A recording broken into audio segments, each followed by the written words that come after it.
on va en parler tout de suite, hein, parce que c'était tellement dingue.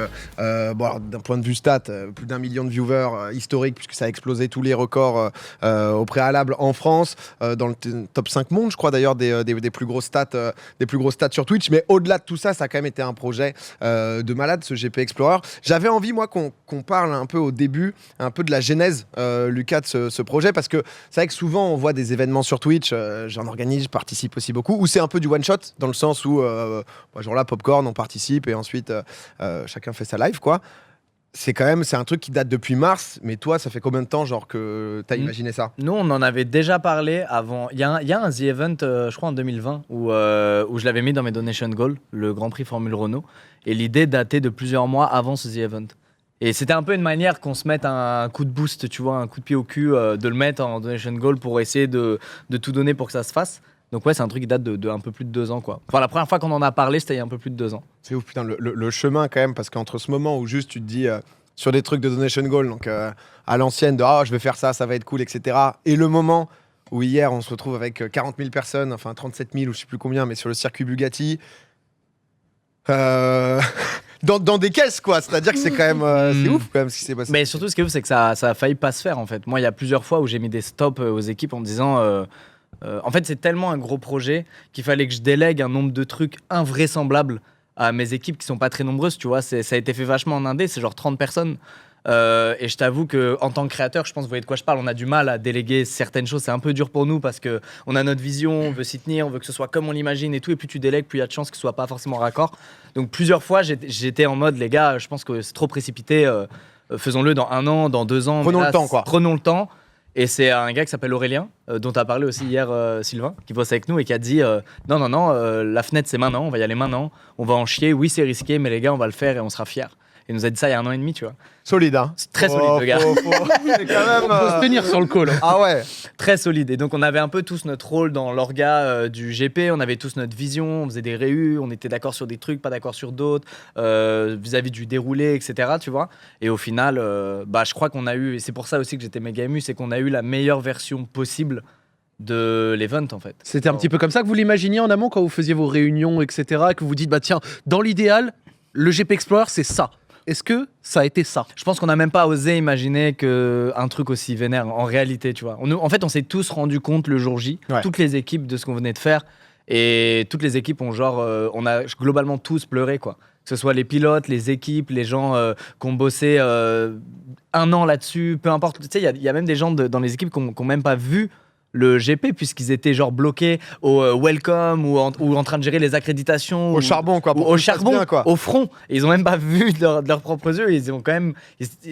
J'ai vu mes équipes unies comme jamais et ça m'a méga touché, voilà, je dois le dire. Et c'est grâce à eux, tout ça. Voilà.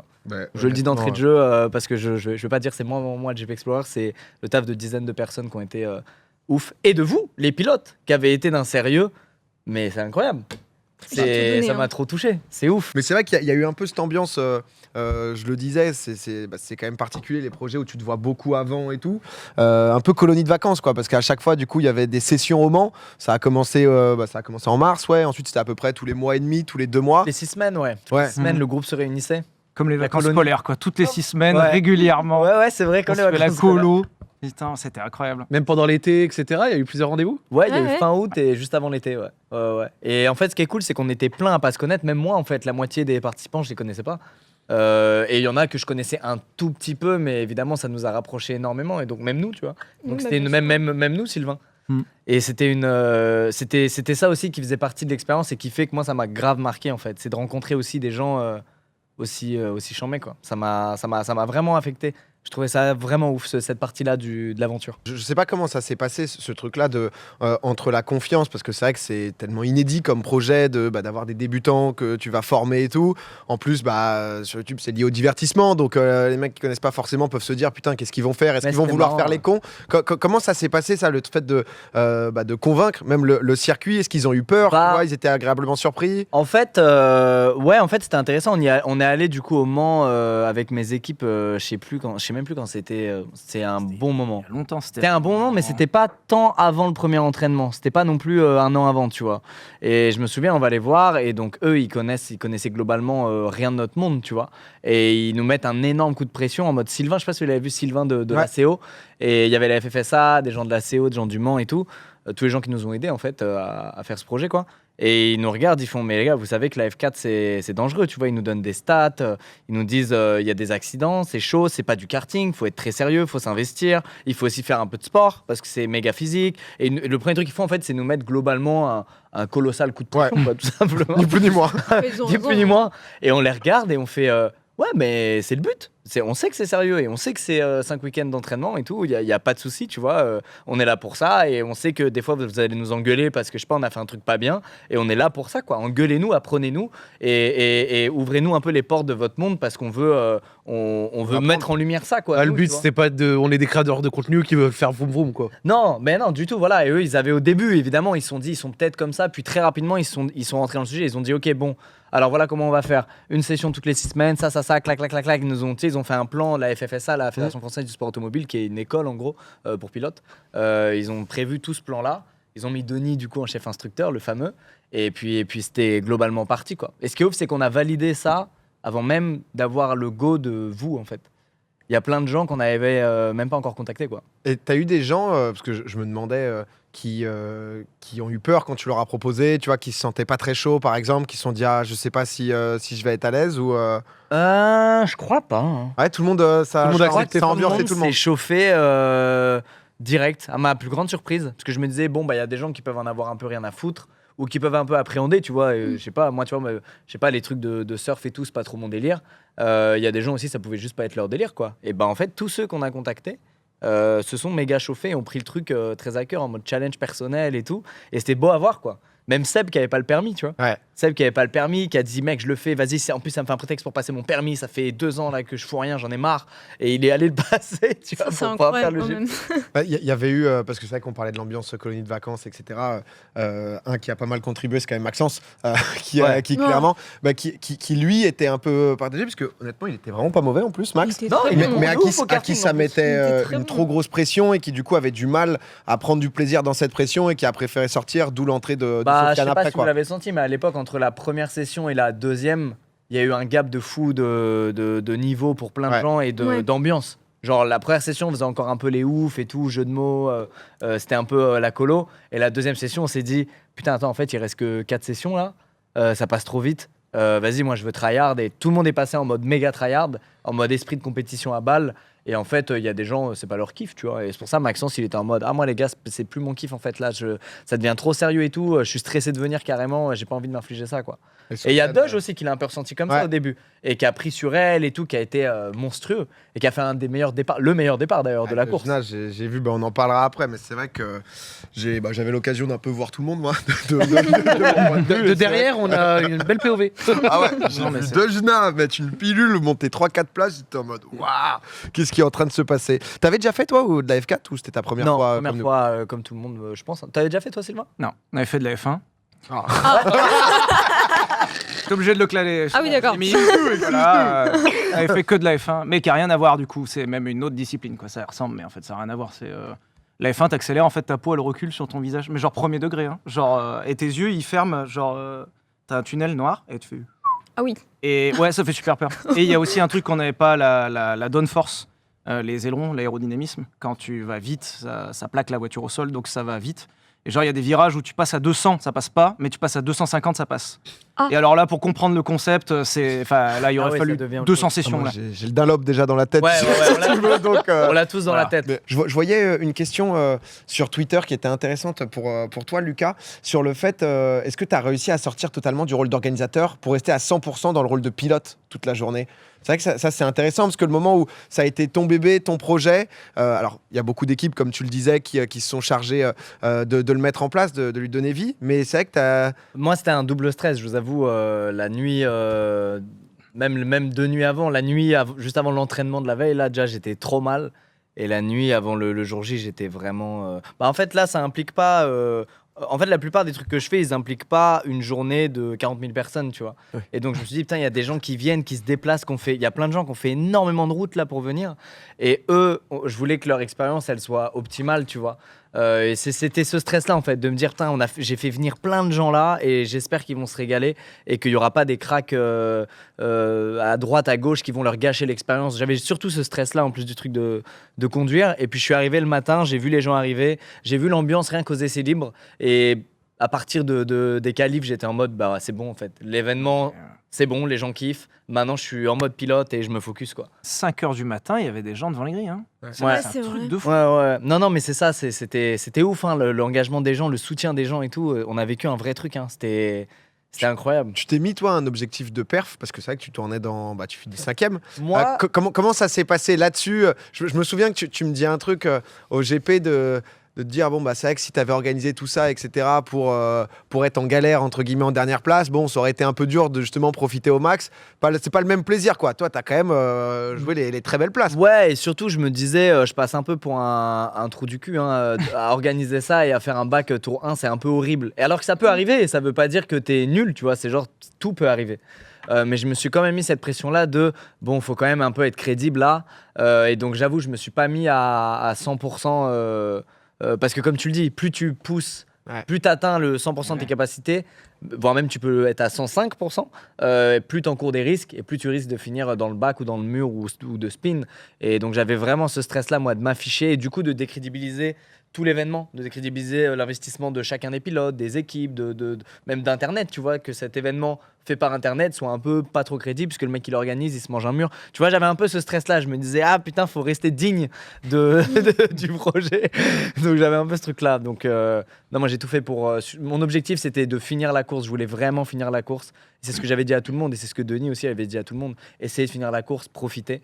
Parce que des journées comme ça dans notre vie, il n'y en aura pas beaucoup quoi. Ouais, c'est Mais je pense que l'accident de Joyka, alors heureusement, il a rien eu de grave, etc. Mais nous a aussi tous mis un petit coup de froid. Tu sais, genre, c'est arrivé en Q2, je crois, de ah ouais, putain, c'est réel. Parce qu'on le voit sur les on-board, mais j'ai vu sur TikTok pas mal de gens qui étaient dans les tribunes, qui ont posté. Ouais. Et quand tu vois la vidéo des tribunes, tu te rends compte de ce que c'est 210 km/h quand tu es dans une courbe quand même. Je sais pas si on peut la retrouver, la régie, je suis chaud qu'on retrouve ça. Et j'ai l'impression qu'aussi, tu sais, ça a mis un petit coup de mollo, quoi. Tu vois, il y aurait rien eu de la journée.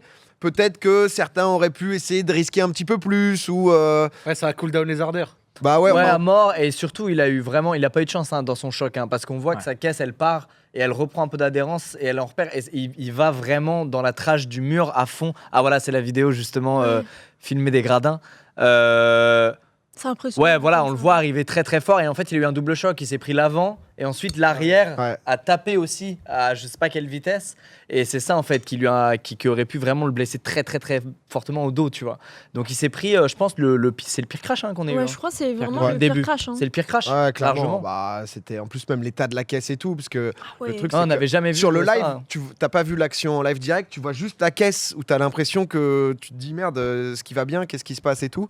Et ensuite, tu revois les images et tout. C'est vrai que c'était impressionnant. L'attention que vous avez portée à ça, le respect que vous avez porté au sport automobile en général, aux mécaniciens qui s'occupaient de vous à la FFSA Academy, à tous ceux qui ont voulu que ce soit un bel événement. Et vous avez été à la hauteur, vous n'êtes pas arrivé en disant on va juste se faire un gros délire, peu importe ce qui arrive. Non, vous avez été humble, vous avez été très appliqué.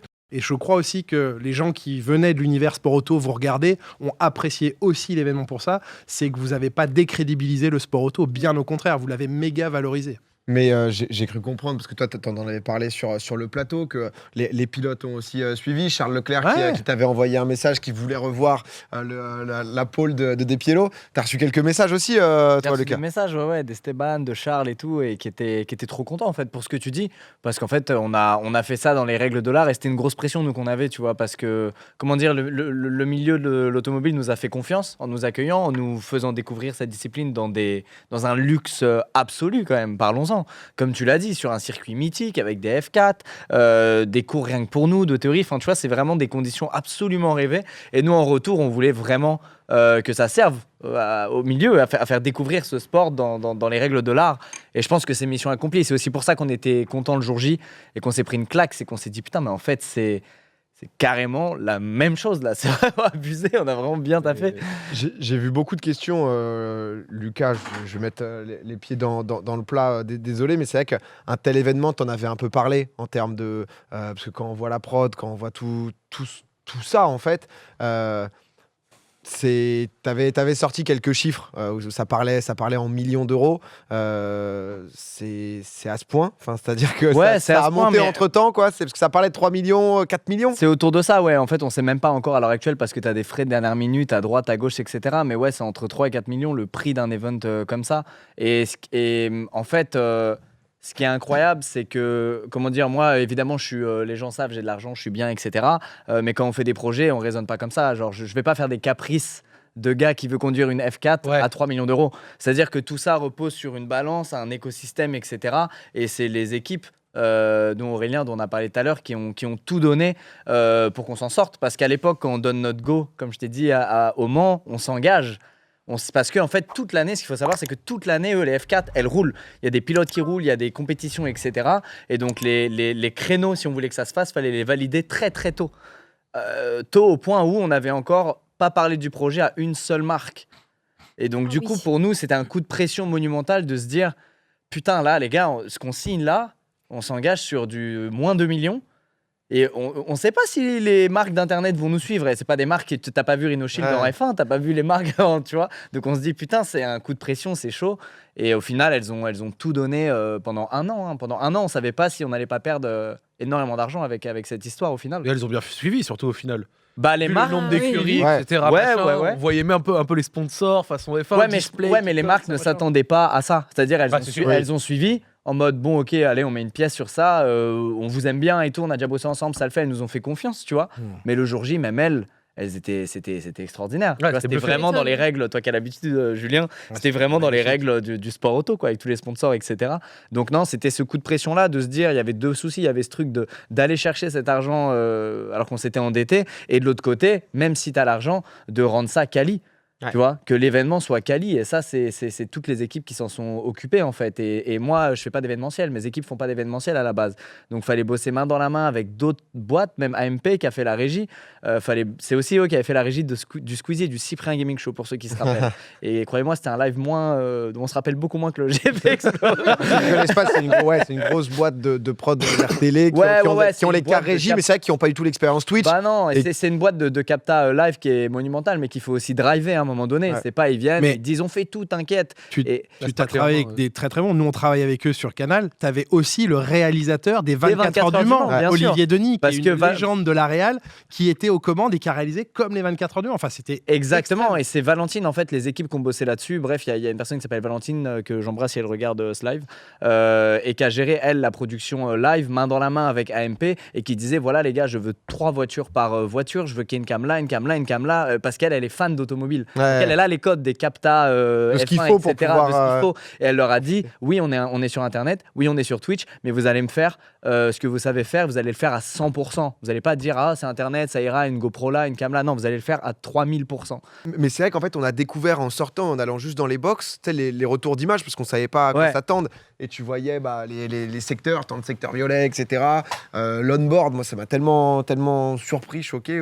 Mais pareil, et c'est aussi pour ça que j'ai versé une larme, parce que j'étais vraiment, à un moment donné, je saturais. C'était trop. Je me disais, attends, là, il y a une émulsion particulière, et j'arriverai même pas à mettre des mots là-dessus, mais c'est la première fois où je me suis fait vraiment porter par mes équipes. C'est-à-dire, c'est la première fois où il y a plein de trucs que j'ai confiés à des gens, et que le jour J, je regarde autour de moi et je me dis, putain, mais ce qu'ils ont fait, c'est extraordinaire. Et c'est pas des centaines de gens, c'est pas des milliers de gens, c'est pas une grosse boîte, c'est pas une chaîne de télé derrière, c'est une petite boîte de 30 personnes qu'on fait ça. Et c'est aussi pour ça, tu vois, que j'étais trop ému. C'est de me dire, putain, ce qu'ils ont réussi à faire, et en si peu de temps, en fait, et en étant si peu nombreux, c'est extraordinaire. Tu vois. Mais tu vois, là, il y a eu beaucoup d'émotions, etc., dans ce que tu as vécu. Est-ce que toi, tu comprends aussi l'émotion des centaines de messages qui sont revenus de gens qui disaient bordel, Squeezie, on l'a regardé en 2012-13 sur des gameplays Crysis 2, les émotions, tu vois, des choses comme ça. Et puis 10 ans après, on te voit un peu craquer, un peu fond dans l'arme, etc.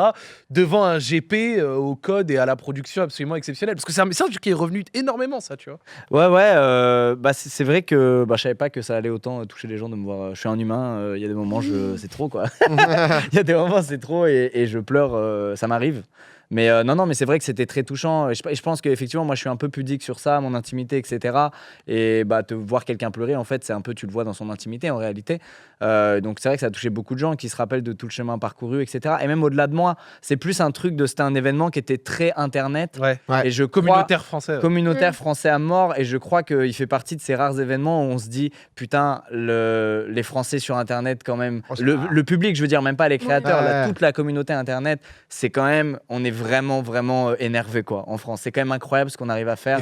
Et je crois qu'il y a eu un élan comme ça de... je crois que c'est l'événement qui définitivement montre à tout l'ancien monde, à tous ceux, y compris certains qui nous ont snob fortement à l'époque, etc., ça leur prouve qu'ils avaient tort. Et que ça y est, en fait, aujourd'hui, on sait faire des choses comme eux, on a grandi, on a mûri, on s'est structuré.